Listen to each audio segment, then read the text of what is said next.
and listen to me. I can gleefully stand on the bridge and blow it up. 'Cause, bitch, I know how to swim. You'll never get a response out of my Roman Reigns like that. You gotta poke him with a stick.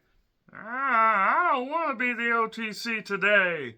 I'm John Ritten with my review WWE Raw from the Toyota Center in Houston, Texas. Paul Bosch country as CM Punk said in one hell of a promo that had a lot of people talking. Yeah, I said last week I was not going to review any more Raw, but you know what? I heard about this promo. I did see the Regal Mystery movie. It was called I Swear. No, it was not a documentary about the All For One song. My God, I am so old talking about that. But no, it was a really terrific comedic drama that had, a spin on a real world story. I encourage you guys to check it out. It's really, really fucking good. From the director of Ned Divine, no less. So anyway, in regards to this show, I'm not going to go over everything in big detail, but apparently they are going to be announcing the cards for WrestleMania Night 1 and 2 on Tuesday or Wednesday. I forget what day. I will probably do my predictions around that point. And then I am actually going to only review a few shows after that. I am, however, going to review the Shawn Michaels documentary that is happening on the 13th. I have to close on the 13th, so I'm actually not going to be reviewing that Go Home Raw. I'm definitely not going to bother with SmackDown. Maybe I'll bother with the Hall of Fame. I don't know. Maybe I'll bother with the Raw after WrestleMania. Still up in the air.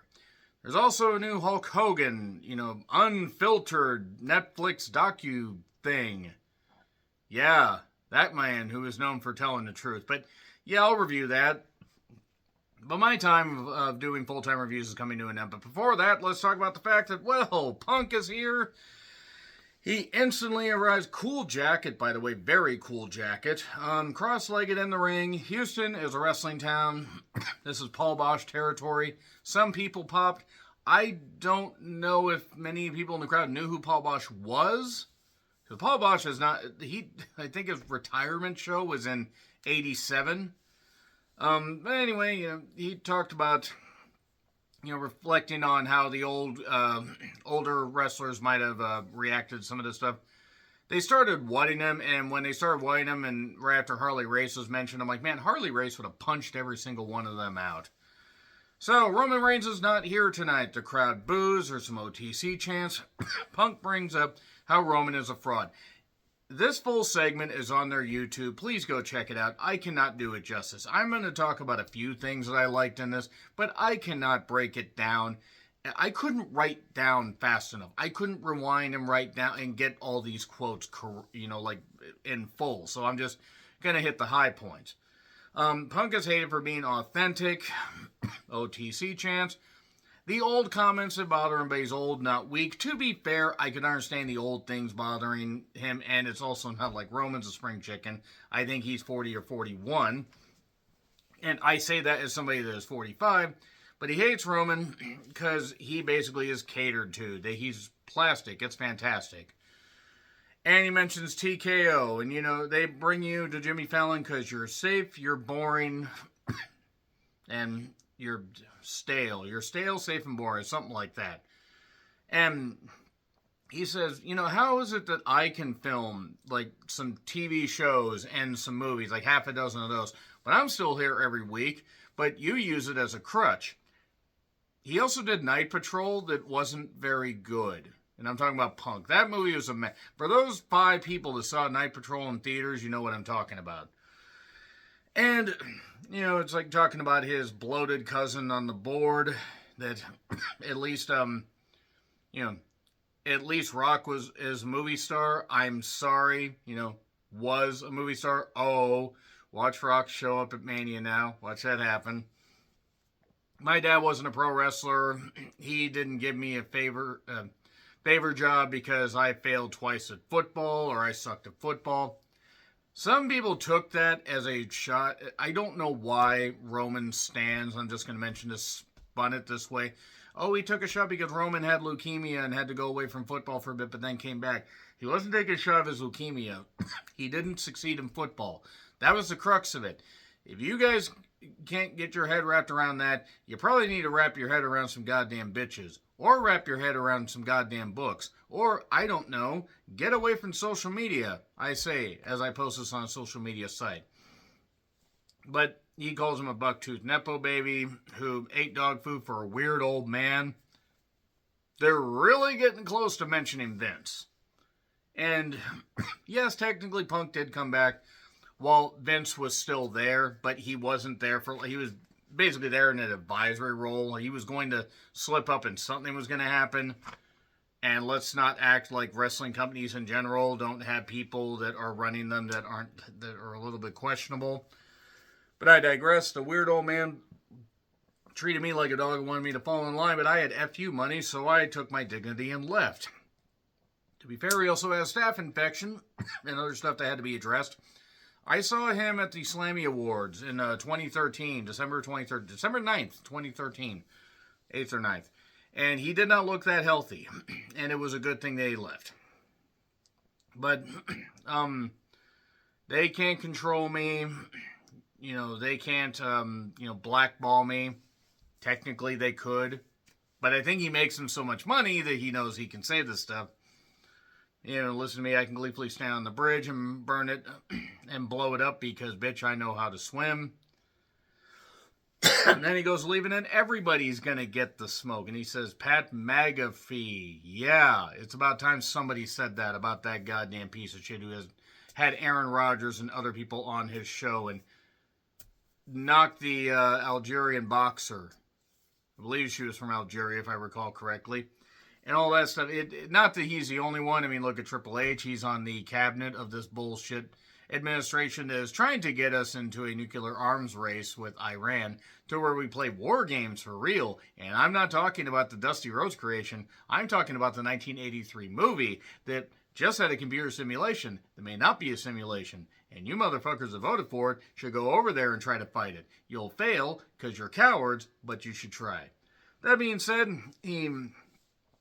calls him like, a buggy-whipped armed hillbilly. And here's the thing, Pat McAfee has blown up a lot of his goodwill with a lot of people, and it's his fault. Talks about boosting ticket sales. Why don't you tell, that guy that forced you into this business to lower the ticket prices? He's got a receipt coming. Ari Emanuel can take his flywheel and shove it up his ass, by the way. Houston, lower the ticket prices. They probably need to lower some banners for the championships. Oh, the Rockets haven't won a championship since '95. But that being said, my name is CM Punk and I approve this message. And that was pretty much the show. I actually was just going to cut the review off there, but no, I'm going to talk about the rest of the show. But a hell of a goddamn promo by Punk. And basically the highlight of it. Now, I will say the crowd was into enough of the rest of this show. Better than the Madison Square Garden crowd. So IShowSpeed is basically trying his best to get this whole thing going with LA Knight after, inadvertently knocking him out with the brass knucks. They're probably going to try to turn Speed, or have Speed go heel inadvertently. By inadvertently costing, Knight and Usos the match at WrestleMania, but who knows, they might actually keep him face. I will say this, it looks like he's actually hitting the weight room. He doesn't look like he's a string bean. Danhausen has a jar of teeth, whatever, and IShowSpeed just wants his curse undone. He should try being, maybe blessing himself with some better friends, and then he wouldn't be so cursed. So, the Vision basically tells Speed, hey, nobody likes you, so follow us. Logan Paul definitely knows about not having people like him. And then LA Knight took on Theory with Logan Paul. This was a match. Trying to get me interested in anything Austin Theory has done is impossible, no matter how technically sound he is. But later, Logan shoves Speed into Knight. Just sounds like a bad chess game. The Usos show up. They gave them back the original music, or the J music, because the music they had last week sucked. Speed jumped over Knight, which was impressive. Got in the ring. Somehow that wasn't a DQ. And then a roll-up 1, 2, 3. So Theory won in a match that was more shenanigans than it was match. And then you fucked up chance. They tried to edit, but they couldn't. And 6-man is official at Mania. Michael Cole's not happy with Pat McAfee. I'm not happy Michael Cole's still on commentary. But whatever. Punk talking about being an extra at Mania 22, still wild to see. And then Finn versus Mini Finn, aka JD McDonough, did not happen because Dominic attacked him in the aisleway. Could have been an alleyway. I've never been to Houston, but I imagine they have alleyways just like any other major city. And yeah, that was it for that. They beat him down and put a chair over him, and there you go. AJ Lee package. 1, she's always looked good. 2, she is definitely focused on beating Becky. But then we're going to have a sit-down interview with Adam Cole. Adam Cole wishes he could do that under the bright lights. But Michael Cole, who, I don't know, he shouldn't be under any bright lights because his hair might start to melt. But that being said, Mr. Cole right there interviewed AJ Lee. Becky interrupted, and they had a bit of a back and forth. But AJ Lee said, all that stuff you did, yeah, I may have left right after WrestleMania 31, due in large part to burnout, and also John Laurinaitis and others basically saying nobody would find her attractive, and John Laurinaitis now is having to use AI to make it look like people care about him. But Becky ran her down and has accomplished a whole bunch in 10 years. But AJ Lee said she laid the groundwork, so when you tuck your daughter in at night, her favorite wrestler isn't going to be you. It's gonna be me. And you know, and she even said 10 years later they were still calling her back. The company, they were calling trying to get her to come in. So what does that say? Bayley versus Lash Legend. 1, my word, Lyra in those jean shorts. 2, Nia Jax is absolutely useless. 3, Lash Legend needs people like Bayley to work with because they can disguise her weaknesses. She can do some impressive powerful athletic shit. But she is bogged down by teaming with Nia, and she's still got to put it together. Nia is terrible even at ringside. Later, Charlotte and Alexa showed up. The Baileys. The Bellas couldn't be bothered to dive into this. Bayley dived on everybody.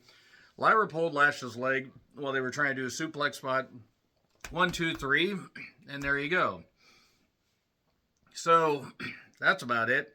The Hogan piece, unfiltered. It's not going to be unfiltered, and that's about it. That's really about all I have to say about that. And I will say right now, if you expect me to be objective during that, I said what I needed to say during the Hogan tribute that I did. And I stand by everything I said. And if you guys don't like that, then you're not going to like that review. Seth comes out to a big pop and a sing-along, wants him to sing his theme, Say My Name, Bitch. And talks about Gunther. They haven't really had a lot of interactions, but now he's staying in his way. He has 2 missions. Get the title back that he never lost, and kill the Vision. Okay, Glaucoma usually does that, but whatever. And he just mentioned Oba's name, and they started chanting. He says, you're right, that guy's the future. Gunther tried then to blindside, and Seth sidestepped him and stopped him briefly. Then they brawled, and agents came out and separated him, and that was it. This is the only time they had agents come out to separate. Gunther then tells Heyman, you owe me more than a big favor. Oh no, the German-Austrian man is controlling the Jewish man again. Nothing has changed in literally 80 years. So, stay away from the creek as some weird, like some weird pile starts to approach. That being said, Stephanie Vaquer's pre-tape was in Spanish, mostly in Spanish, but some English.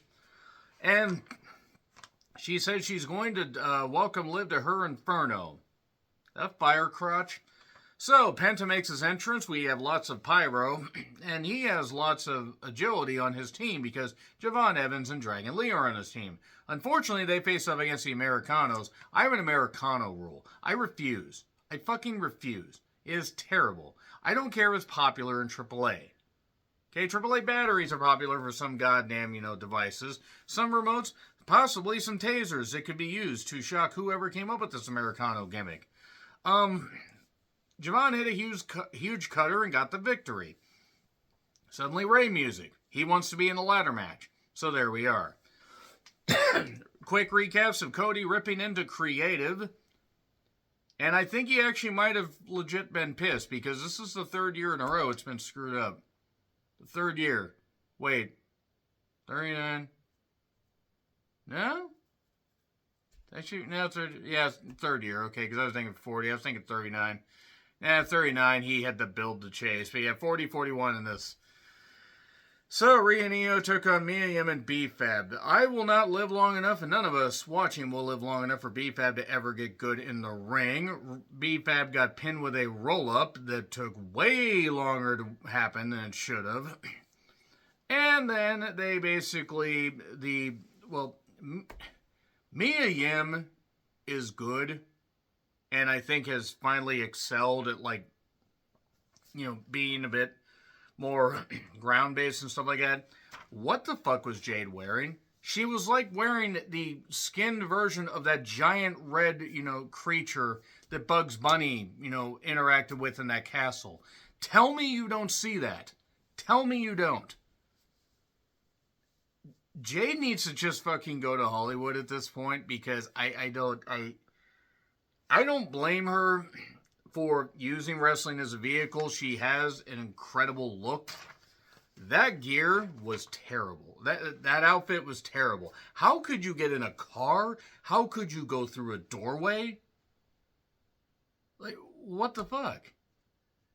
It was like a combination of that creature from, I'm trying to remember the name of it, but that red furry monster from that Bugs Bunny cartoon, and the Crushinator. I don't understand what the fuck it is with these fashion choices. So they made Rhea watch while Io got briefly beaten down for what Jade could do, which wasn't much. And a Balor pre-tape where he's talking about Judgment Day's tactics, like the beatdown that he just suffered literally about an hour ago, and he seems fine enough to record this. So playtime is over. He's going to bring the demon back. More Judgment Day stuff. Liv and Roxanne are talking, and Stephanie blindsides her, and man, that was an ugly sound that Roxanne's head hit, or when Roxanne's head hit the goddamn concrete. So I hope she's okay. I really hope she's okay. That was terrible. That really was. I mean, Liv didn't look like she, had the best landing either, but I think she's all right. I think we would have heard more about the stuff by now. So there we go. Now we're 10 minutes to the end of the show, and Triple H and Pierce make their entrance. And we've got 7 minutes left, and Heyman cuts a brief promo, introduces Bork, and we get the end credits as Bork is making his entrance. Oba gets a massive reaction. If they don't put him over in Vegas, it's going to be one of the biggest misfires in WrestleMania history. We get a brief brawl, security, both men go through the table, and they both throw the office chair at each other, and then that is it. We fade to black. So that is it. Maybe the Raw after Mania, like I said, but I'm probably going to be easing off completely of reviewing a lot of WWE and a lot of other stuff after we get, past WrestleMania. So Shawn Michaels piece on next Monday. WrestleMania predictions at some point this week, as well as a Dynamite review, as well as a Dynasty review. Yes, I know it's Dynasty. And then I got stuff going on next week. I may have some movie reviews. We'll see. It just depends how I feel. I'm burned out, guys. I'm sorry. That being said, let me know your thoughts in the comments. Like, share, subscribe, Twitter, Letterboxd, Blue Sky handles in the description. I'm John Rentlin. Until we see what WWE will produce in the near future, happy trails to you.